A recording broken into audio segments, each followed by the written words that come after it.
So, next up is Vanja. She runs Pink Programming here in Malmö. So for all of you girls, you should definitely join her events. And what Pink Programming does is they try to get more girls into coding. Today she will tell us how to make a search engine. Your stage. That's right. Can you all hear me? Yes. Hey. So, I think that all of you in here would use Google search engine every day. At least I do. And no matter if you're just curious and want to know how a search engine like Google works, or if you want to implement your own search solution, I hope that you will find this interesting. So, I'm Vanja. My background is in engineering mathematics, and I work as an IT consultant at HiQ here in Malmö. And I'm one of the co-founders of Pink Programming. Basically a community for women and transgender people that like to code. But enough about me, and let's talk about how a search engine works. So when you go online and search for something, you might think that Google would just go to all the web pages on the internet and find the best results for you and return it to you. That's actually not really how it works. Google have their own software, web crawlers, referred to as spiders.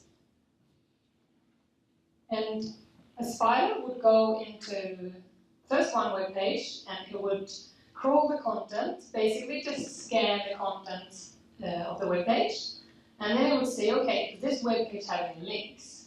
If it has no links, then the spider would go to each of those web pages, scan the content, and then go to the links of those pages. Until Google has finally scanned all the content of all the web pages on the internet and created its own image, its own snapshot of what the internet looks like today. And then all this information will be stored in a database, or probably quite a few databases on many different servers, because we're talking about a huge amount of information. But before the data goes into the database, it will pass through some kind of text processing filter. The first step is tokenization. That's where the content gets split up into separate pieces.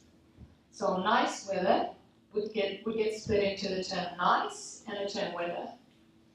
But New York would probably get stored just as New York. And then we have normalization, where we would put everything into lowercase. Stemming takes care of grammar, so that running would also map to words like run. And we remove stop words like the and or, because they don't actually add any value. So now we were just talking about web pages, but keep in mind that we could be searching for a whole lot of different things. An e-commerce website, you might want to search for different products. You might want to search for TV series, movies, or even source code. No matter what it is you're searching for, in the search world, we refer to this as documents. And when we're talking about all the items we're searching amongst, we're talking about the collection of documents or a set of documents. And now, let's assume that all of these documents have a unique ID, like 1, 2, 3, 4. And we want to store this information. So if you're used to a traditional relational database like SQL, it actually works quite differently in a search engine. And we call it an index and not a database. I'm going to tell you more about the differences between a traditional database and an index. So a normal database table might look something like this. If you're not used to relational databases, think of it like an Excel spreadsheet. and each row would represent a document or an item, like a pair of blue jeans. But in a search engine, we actually swap everything around, and we call it an inverted index because instead of storing each document individually, we store each term in the document. And then each term would map to a list of documents that contain this term. So in this example here, the term blue, you can find that in document 1, 4, and 7. The term jeans is somewhere in document 2 and 4, and so on. And when you think about it, I think all of you have come across inverted indices before. At the end of almost every book, you can see something like this, where there's a list of words, and then which page number you can find that word. And this is useful because we care about quick lookup, and it's more important with a quick lookup at query time than the storage size of the data. So let's go through an example. If we have the query blue jeans, and we have the same index as we looked at before, let's just take a moment and think about which documents that would be returned for this query. Okay, I'll tell you, it's document number 4, because document number 4 contains both blue and jeans. What if we only search for jeans? What will we return this time? Document 2 and 4. So, we have document 2 and 4 this time, but normally the collection is much, much larger than the example that I just had. It could be hundreds, thousands, or even millions of documents matching the query. And we don't want to go to page number 300 in our Google search. We want the most relevant documents to appear on the first page as number 1, 2, and 3. So how do we decide which document that is the most relevant to our query? In this example, is the blue jeans or is the black jeans?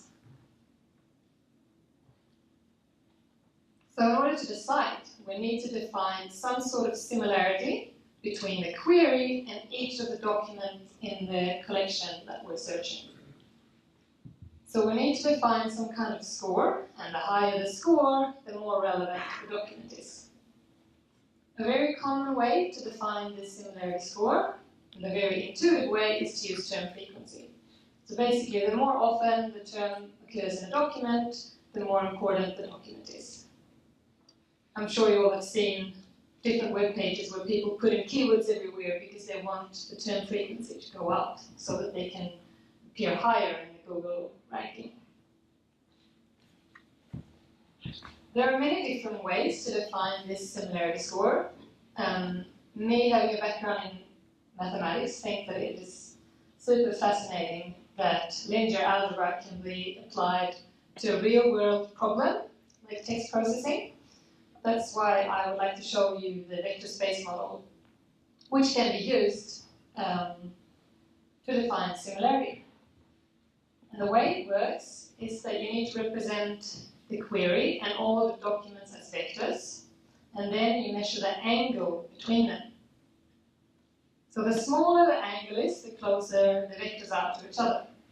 So in this example here, we can see that the angle A is smaller than angle B, which means that document 2 is closer to the query, and that means that it's the most important document. Did this all sound super complicated and you just feel like, oh, I don't want to implement that myself? Well, good for you. There are some really good libraries that you can use and quite easily plug into your own solution. I can highly recommend both Elasticsearch and Solr, and they are both based on the full text search engine Lucene, and they are all open source, so just go ahead and try it. Happy coding!